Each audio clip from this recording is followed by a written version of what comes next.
what I would like to do by way of introduction is to talk a little bit about the motivation for the kind of speech that I'm giving now. We are all going through an economic crisis, an economic recession for sure. And I think we all know that just reading the press and reading all the commentators and listening to politicians all over the world, it's fair to say that the crisis has weakened support for the capitalistic system in which we live. It revived old Keynesian ideas that a lot of economists think or thought at the time, including old Keynesians, were no longer relevant. But all of a sudden they have become, relevant and by a lot. And then I think political leaders all over the world has already started, building up and kind of a new idea that that system has to change. That system cannot perform anymore in view or in light of the experience that we have gone through. And I guess the basic question that I want to ask today is whether a radical change is really necessary. So, you make a minor change. Okay, thank you. So I'd like to make a couple of points before getting, I think, to maybe the first issue that I'm going to tackle. The first point is I think we should come right out with it and say capitalism is not perfect. So there's no dispute about the fact that we do not live in a perfect economic system. But I do paraphrase Winston Churchill on what he said about what he had to say about democracy. And that is, capitalism is the worst form of an economic system, except, of course, for all those other forms that we have tried from time to time. What do I mean by democratic capitalism, which is the title that I chose here? So I try to give an encapsulated definition, a very short one. The way I think about that is that it is a system that is built on free enterprise, that encourages free markets, that encourages free trade, that is based on the rule of law. And here is where we definitely want to include the democratic part of it. And that it facilitates, and historically it has done, both capital accumulation, by which I mean physical capital accumulation, but human capital as well. And that is the one issue that I do want to emphasize in my talk.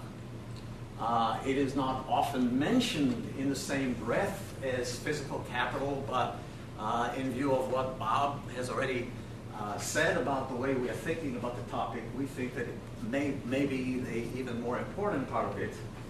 And I think that the basic thesis of my talk today is that I think that when we come to evaluate the performance of the economic system that I call democratic capitalism, it will be very important for us to see to what extent it has succeeded in promoting the accumulation of human capital, which is by far our most widely shared asset, unlike physical capital, that maybe is a bit more distributed in a more concentrated way.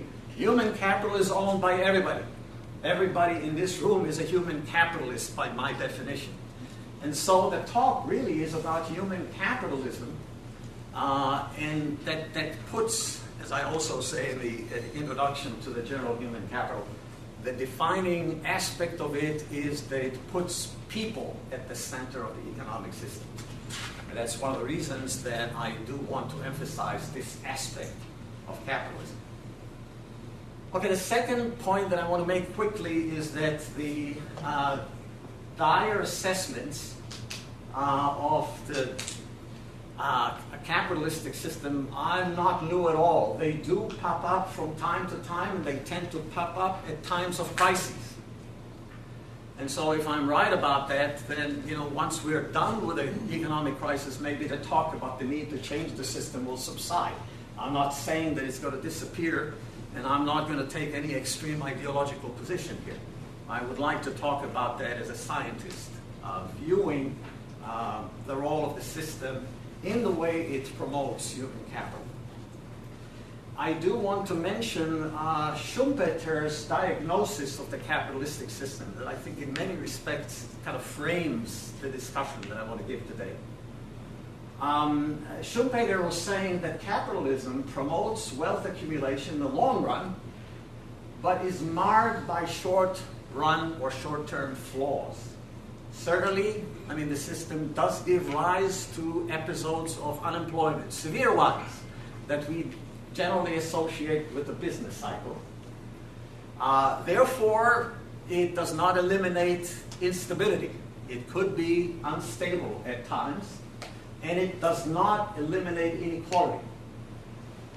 Now, I think that it's fair to say that opponents of the capitalistic system, because it's also an ideological, issue, and I cannot escape that either, they would tend to fixate on these flaws, these drawbacks of the capitalist system, in a way that I think from time to time chips away at the core values of the capitalistic system, which does depend on free enterprise, as I said. So it does depend on people's willingness to take risk, on people's interest in self-enrichment, especially at times of economic crisis when people all of a sudden discover that, this is not the nicest thing, it's not the nicest attribute of people who are greedy. And so greed becomes an issue, to talk about. Yet, I mean, we have to admit that it is part of the motivation that drives the performance of the capitalistic system. No escape from that.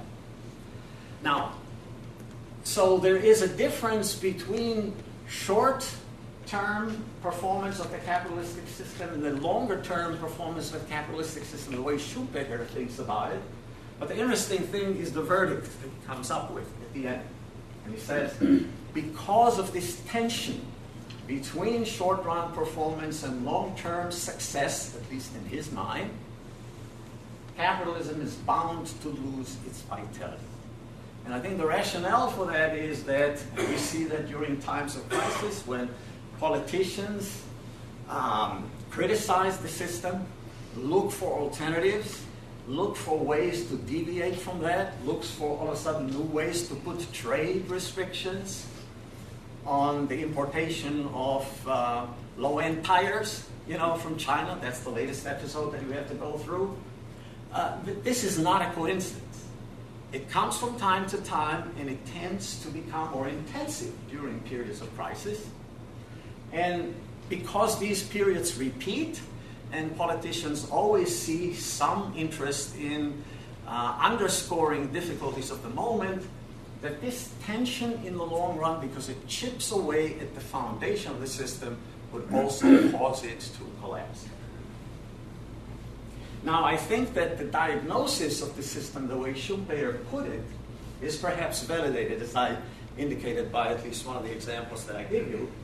But my question is the verdict correct? Which is a different issue. So I would like to try and assess it, in different ways, but I think before I do that, allow me to just briefly talk about the reasons for the economic difficulties that we are experiencing now, because before we decide whether or not the system is ripe for change, or whether or not we should change it, in what way to change it, we have to go back and do a very quick analysis of what are the causes that contributed to the economic problems that we have at the moment. So I titled this segment of the talk, Anatomy of the Crisis, and whether or not it's capitalism's fault. Okay, I guess I would like to go over that briefly. And maybe we can talk a little more about that during the Q&A session. I guess I come from the Hong Kong Monetary Authority, where I spent 2.5 months, and I had an opportunity to meet with financial economists from all over the world. I realized that there is dispute among economists about the causes and the sources of the current recession. There's even more of a dispute as to whether or not we're handling it correctly, but there is no escape from realizing that there is a dispute. Yet I have to say, the overwhelming judgment that I've heard from other economists all over the world, and it certainly represents what I think about that, is that we are fairly sure that we understand why we are in a way that we are now. Where did it come from? So I think the three issues that I want to mention here, and I guess it's obviously the real estate bubble, and the bursting of the bubble, is a very big contributing factor to the economic malaise that we're still going through. And the second argument that I will talk about would be cheap money, and the third one would be regulatory failure. And then we'll go back and think about whether or not that adds up to the failure of capitalism. So on the real estate bubble, I think, again, all the analyses that I heard from people whose occupation is in that particular business is that a lot of it was contributed by the role of government agencies, or I should say semi-government agencies. The Fannie and Freddie saga, a mix of private enterprise and government protection, which I think in the final analysis could be lethal. Because, they were born as an agency of government in 1938, but then Fannie became a private institution.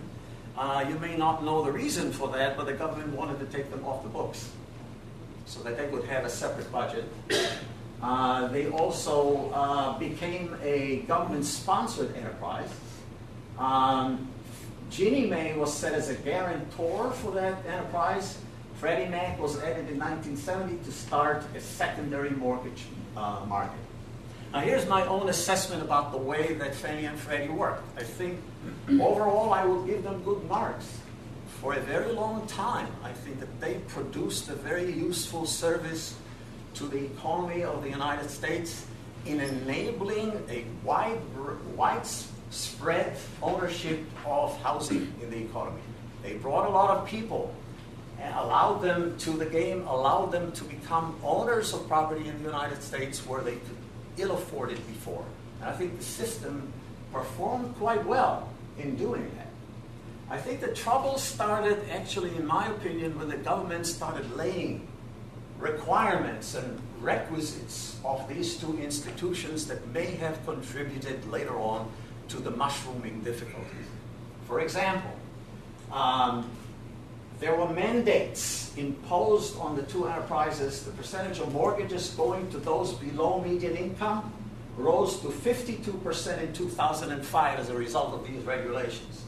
That's a huge number, if you think about, what's behind all of that.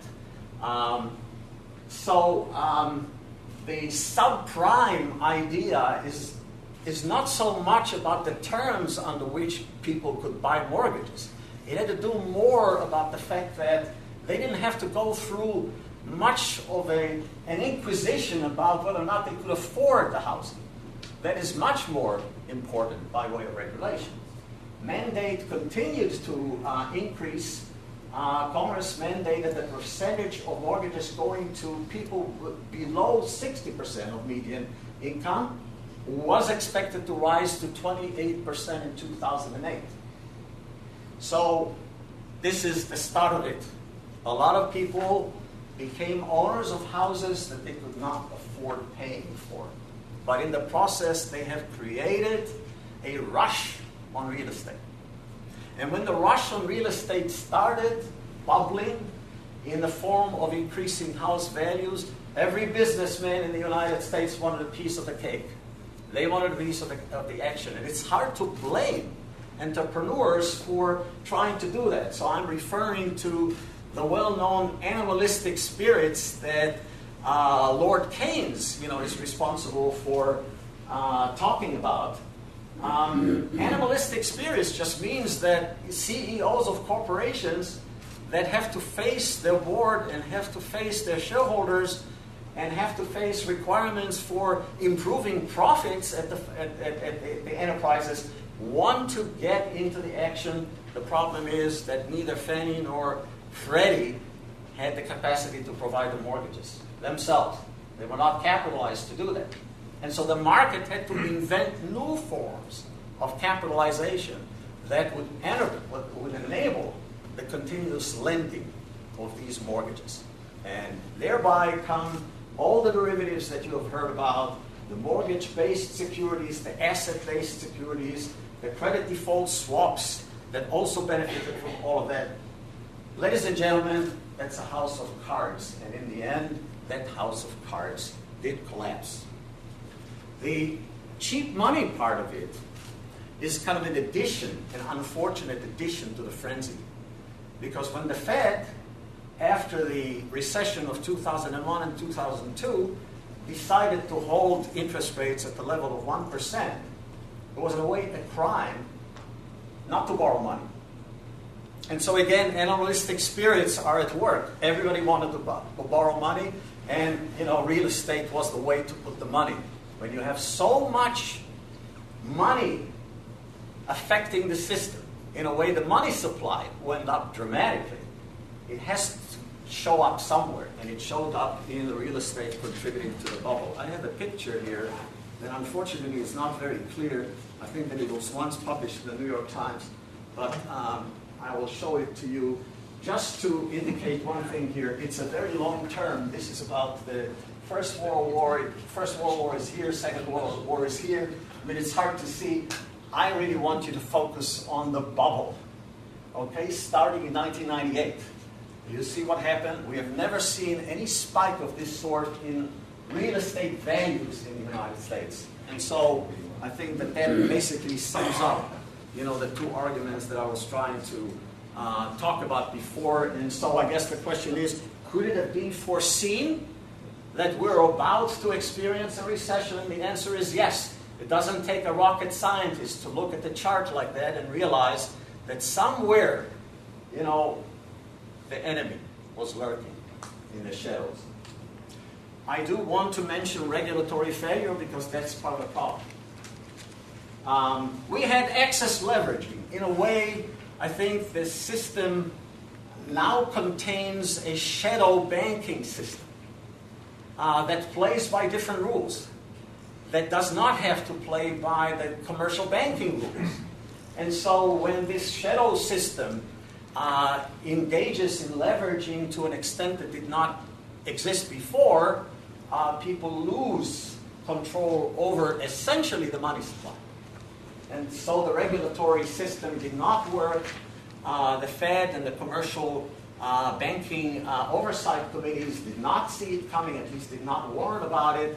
Rating agencies, that's a different story. There are lots of moral hazards associated with the way they operated.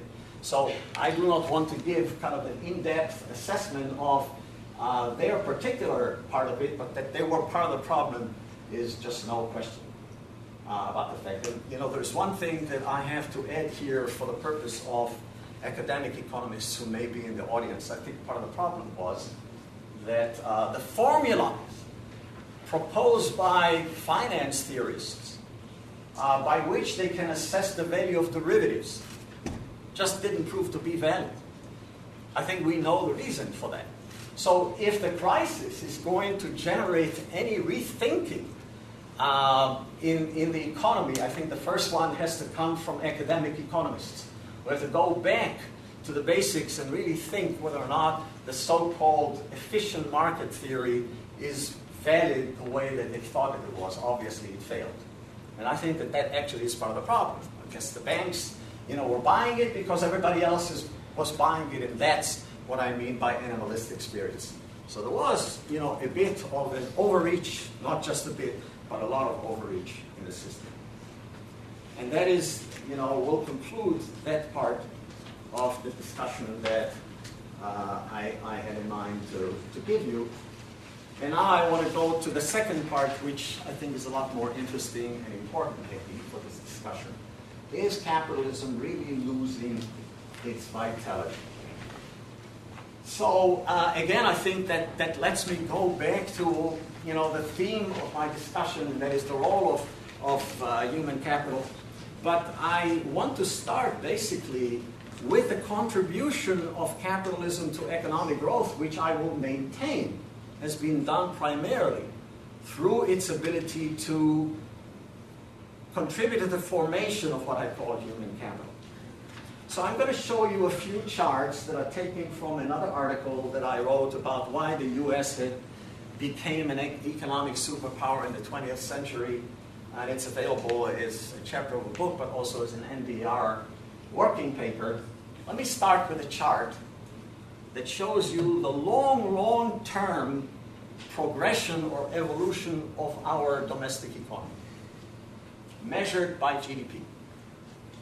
And I'm going to show it relative to the same progression of economic activity that characterized our biggest rival in the 19th century, which is the Great Britain, which is the UK. So, as you know, UK was the economic superpower in the 20th century, and our country was a relatively poor country, at least in the first part of the 20th century. As the chart shows, we have taken over. So the purple chart is the US, and the kind of the darker one is the UK. I have to say something about the chart that you're looking at. It's written on kind of logarithmic chart. It's a log chart. So, you know, GDP is measured basically in logarithms rather than natural values, and the x-axis basically takes you over the period of 150 years, starting in 1850 and going all the way back to 2003, which is where, you know, the chart stops. Now, those of you who are sitting in the back and looking at my charts would probably, you know, notice that they look more or less as straight lines, because they have a lot of jagged areas. They go up and down, and they go up and down, you know, because of the instability of the system. Now, but if you look at it in a very long perspective, taking a very long perspective, it looks like growth will continue forever. And that's the growth of GDP. I have another chart that is more important for my analysis, and that's the chart that looks at GDP per capita. And this one is kind of a little more noisy. And the reason for that is that GDP per capita has GDP in the numerator, and it has population in the denominator, and population fluctuates a little more than GDP, so you see more the fluctuations. But basically, you see the same thing. At some point in time, at the latter part of the 19th century or early part of the 20th century, the US takes over and becomes the economic superpower, and that gap, if anything, increases over time. This one is sharper as well.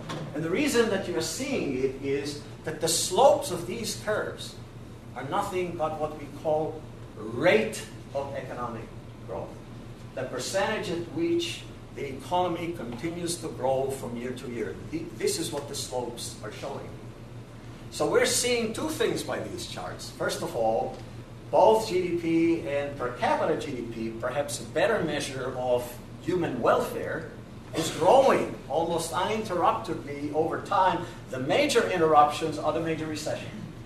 And then you probably saw the one that had to do with the Second World War, which was another big dip in the economy. People do not talk about that as a crisis because it was not marred by unemployment. Everybody was employed except that the domestic production declined a great deal because of the fact that most of our young people were fighting this great world war for the benefit of humanity at the time.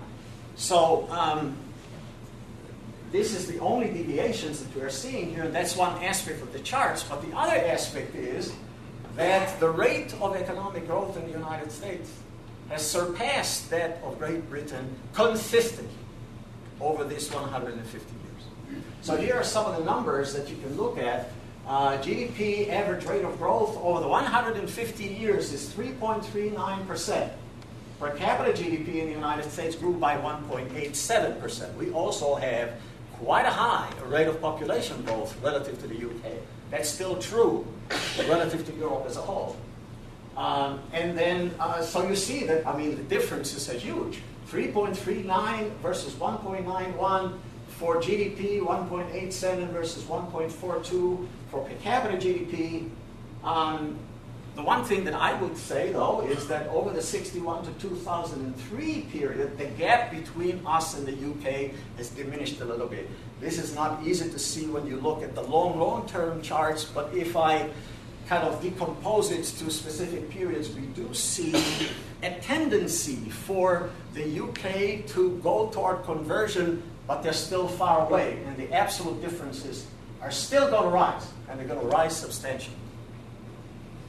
Okay, where does rate of economic growth, especially economic growth per capita, coming from? It does not come from the accumulation of physical capital, and it does not come from the accumulation of population or labor force per se. Okay, because GDP will be a function of both of these assets in the economy. But what we're interested in is the ratio of GDP to population, also known as productivity. And what you saw in the second chart was that productivity keeps growing, uninterrupted, continuous, as though it's a law of nature. Where does this come from? Well, we have to talk about the reasons for productivity growth. And generally, I guess the neoclassical model in economics called it technology. Where does technology come from? That's the main problem. And why does it come in the regularity in which we see it affecting the charts?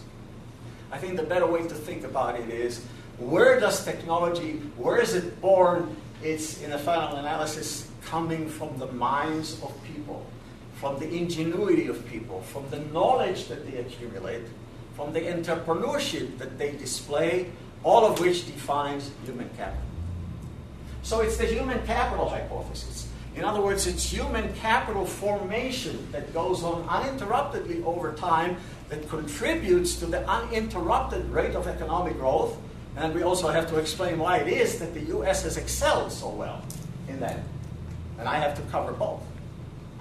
One of the reasons that it's better to think about the source of economic growth coming from human capital is that it's subject to deliberate investment.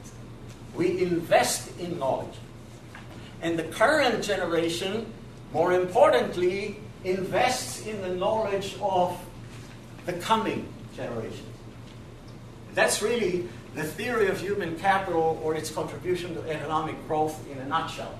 I have to add to it a statement that is the motto of my introductory chapter in for the first issue of the Journal of Human Capital.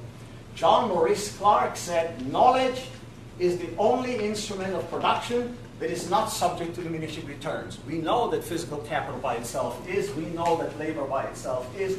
Knowledge isn't. One of the very basic reasons why it isn't is because more knowledge contributes to knowledge formation as well as to production. So there are two different elements in human capital. One that contributes skills, which affect the ability of the labor force to contribute to production today. But the more important thing is the ability of human capital to produce more output in the future.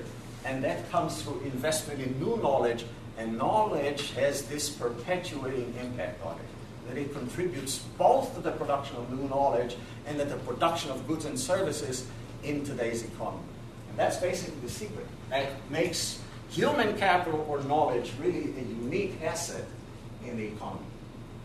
Now, in the paper that I mentioned, why the U.S. became the economic superpower, I also go over, the elements of the thesis that I put forth, and that is, well, how did the United States do it? That's one thing that we want to understand.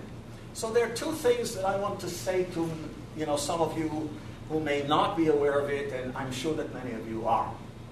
First of all, we invented high school the way we know it now.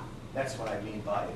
High school as a system that promotes formal education, general formal education, rather than skill by itself, rather than vocation, which actually has been the mode, the way that the European system has worked before us and the way it still works in Germany. We have been ahead of the UK by at least 2 decades in terms of our emphasis on high school being a required phase of education to go through. Britain has added that as a requirement only after the Second World War. Our GIs, when they came back from Europe, 50% of them had a high school diploma. So they could basically enjoy the GI Bill and enroll in college. There was no such thing, in Europe before.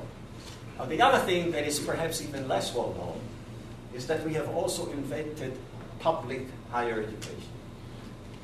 I don't know how many of you have heard of the Morrill Act, 1862. In the middle of the Civil War, there is this Justin Morrill and basically unknown, person in the history of the United States, forcing Congress in a way, cajoling Congress would be a better way of doing it, and influencing President Lincoln at the time to support the Morrill Act that established public higher education as a thing to stay. And then the Morrill Act underwent several transformations that contributed to the public higher education system that we know of. So all the big colleges, all the big schools, all the 10 major schools that you know of have all been the result of the endowment that the Morrill Act has created at the time, except for SUNY. I couldn't skip that one. Okay, so SUNY is not part of that endowment system, which is a land-based higher education schooling. We never had the endowments that UCLA and Berkeley and the University of Michigan and Florida State and Iowa State, etc. has had. Now, that's not enough, because I still have not, made any reference to why it is that we have also been able to do it much better than Europe, because it's not just the UK. So I guess as economists go, we all think that if there is a secret in success, in an economic success, everybody can imitate it, right? So why is it that they have not done as well as we did, or put differently, what was really the secret behind the fact that we have been able to do it so well? And I think that the answer that I have to give you here, arrogant as it may sound, I think has to do with the success of the capitalistic system.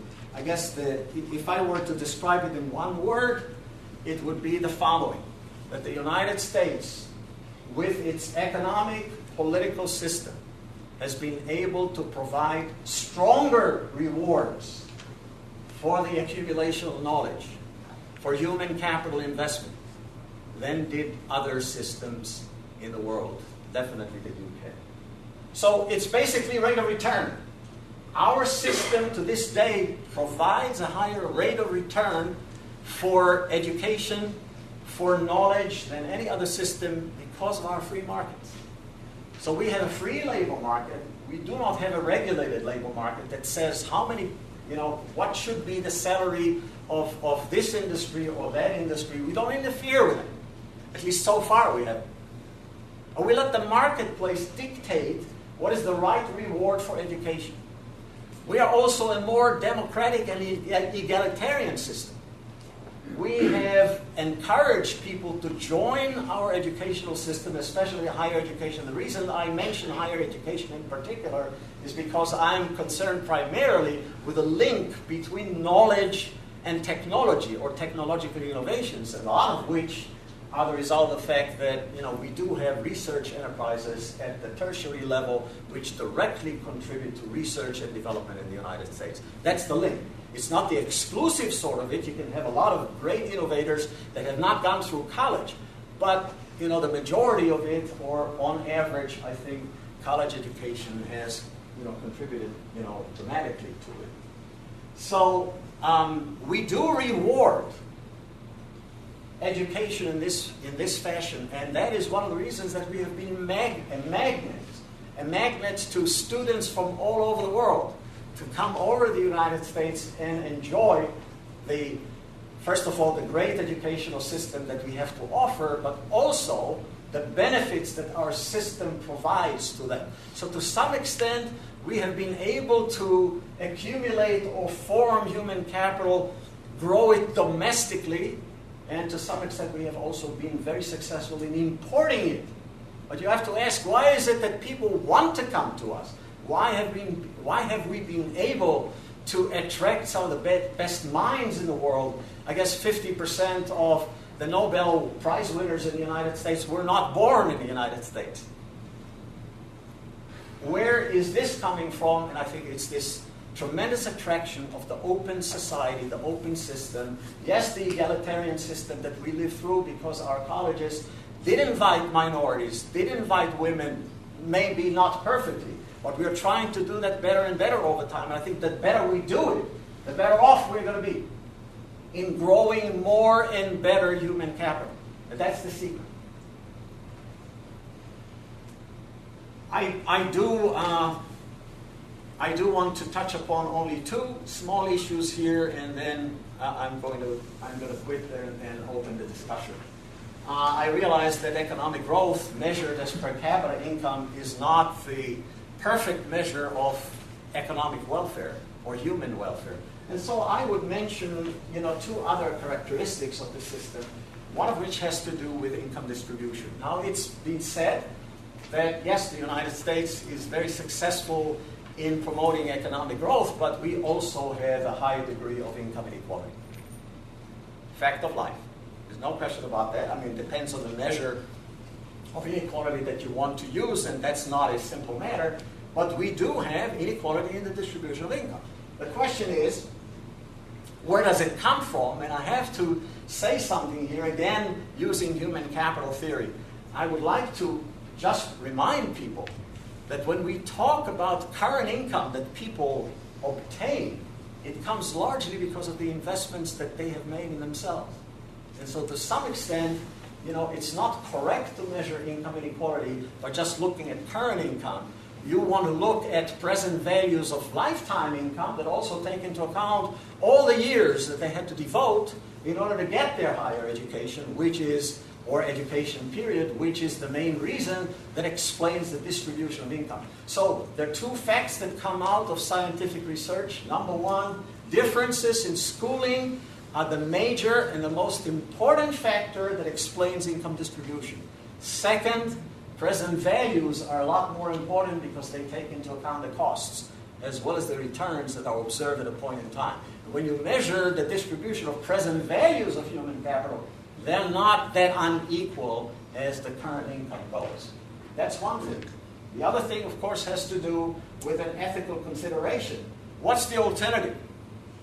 An alternative may be a command economy that says, wages are going to be fixed, and they're going to be different here, and government bureaucrats are going to determine what is fair and what is adequate.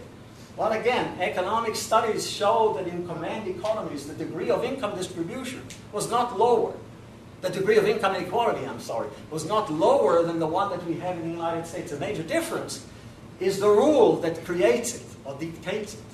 In our system, the differences are by product, by contribution, in other words, to production.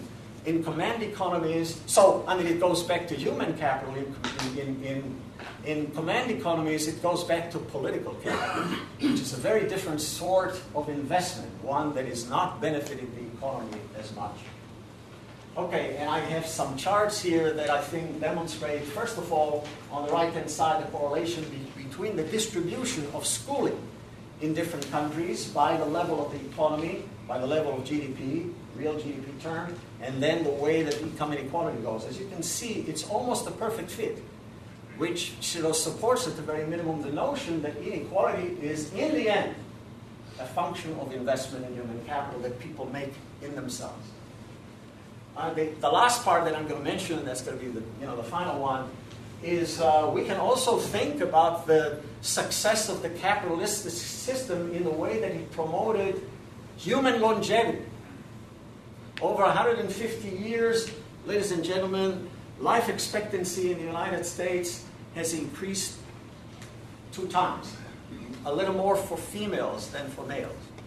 But, in both cases, from 1850, where we have some data in Massachusetts, until 2000, life expectancy for men rose from 38.3% to 79%, and for females from 40 to about 81, which is where we are now. Okay, that's a tremendous accomplishment, that you can ascribe to the capitalistic system. I have a chart here that also tells you something about the way that it was done across different population groups, both males versus females, and more importantly, the white population relative to the black population. So the good news is that over at least the 20th century, where we have better data about the racial groups in the United States, there has been a much greater advance in life expectancy of blacks relative to whites. And this is still continuing from white males as well as females. In fact, in the last 3 decades, males have made a greater advance than females. And it's also true at all ages. So the increase in life expectancy is not just the result of the fact that we licked infant mortality. The conditional life expectancy increases at any given age. And do you know what is the fastest growing age group in the United States? Anybody has any idea about it? 100 plus. Okay, so the rate of improvement in life expectancy actually is almost monotonically rising with age. To some extent, I think it demonstrates that, another aspect of the capitalistic system. Yes, I mean, a lot of the health agencies and pharmaceutical industries are working on life-saving drugs and devices, and they're motivated by the size of the population that they're serving. So because of the aging of the population, they're now serving even better the older age group in the United States. They respond to what people want. Think about it this way.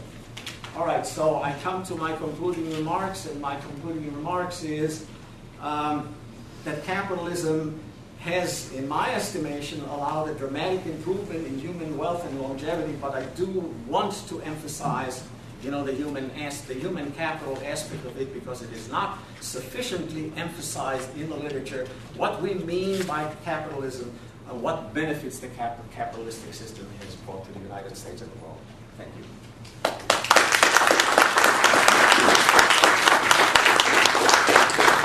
Thank you very much, Isaac, for that wide-ranging and very detailed presentation. We could delve into this for a very long time. I think we do have time for a couple of questions, if anyone in the audience has one. Perhaps I'll get started. You pointed out the difference between this country and the United Kingdom and others in terms of the development of human capital through a concentrated interest in widespread education and concern about developing human capital. As you have traveled to Hong Kong and elsewhere in the world and talked with economists from other countries, has that disparity between this nation and others changed? And does that have implications for... Very good question.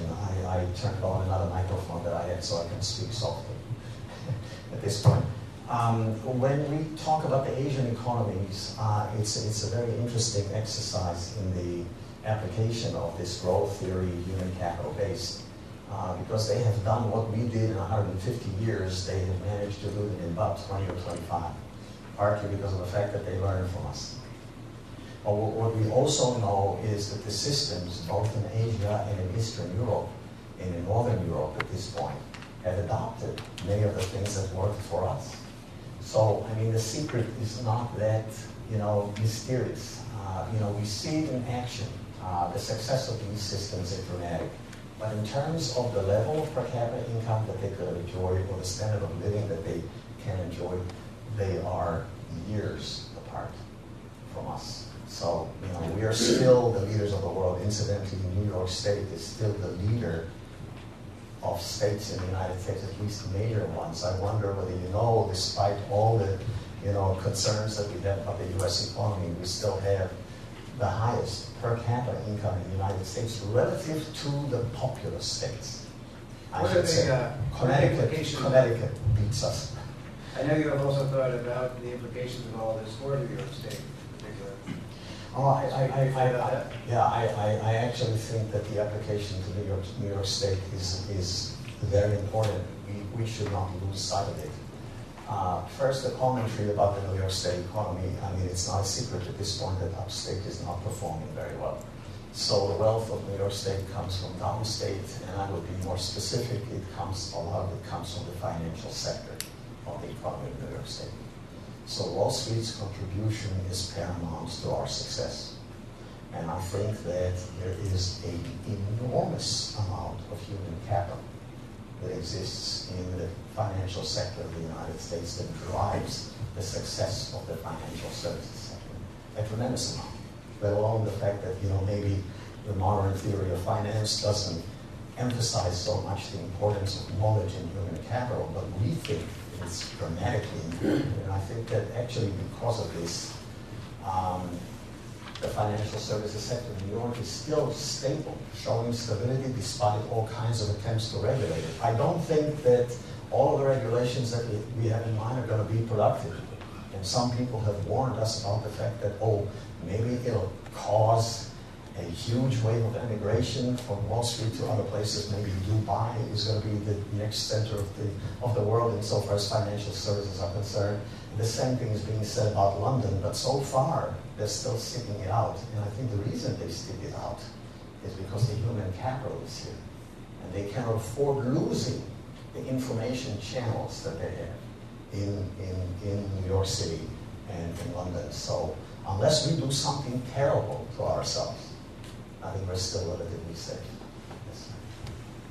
Given the role that finance in this country has played in the worldwide recession. Could you just identify yourself, sir? Sure. I'm a college graduate. I know my name. Brett Barney. Given the role that the financial system in New York City has played in the worldwide recession, housing bubble, do you see trading volume and thus tax revenue to the state coming back to pre-recession levels? Thank you. Eventually, yes. In the short run, I'm not as optimistic. One of the reasons is that I think we're right now probably hitting bottom. And there is some tyranny about the concept of hitting bottom. The good part of it is that when you hit bottom, you know that the next step is going to be going up. That's the good part of it. The bad part of it is that when you hit bottom, a lot of the bad aspects of a recession pop up in a very big way, in the biggest way. So unemployment, for example, which is a lagging indicator, has not reached its peak, neither in the United States nor in the state of New York. Interestingly, unemployment in the state of New York is not as high as in the nation as a whole. So we're still doing a little better in this regard. But state tax revenue does hit bottom.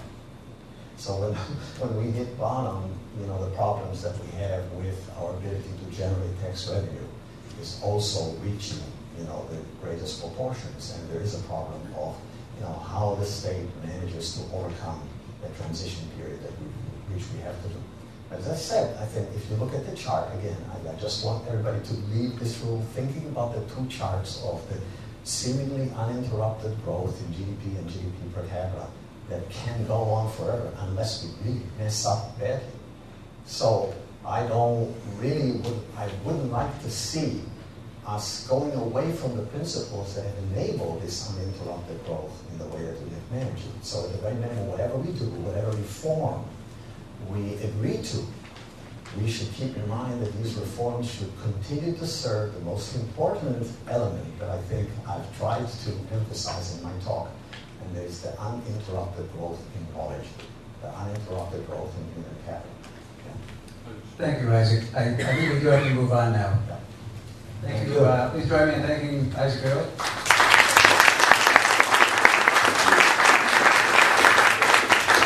I'll ask the members of our first panel to come up to the table. Don Boyd, James Parrott, Eileen Lurie.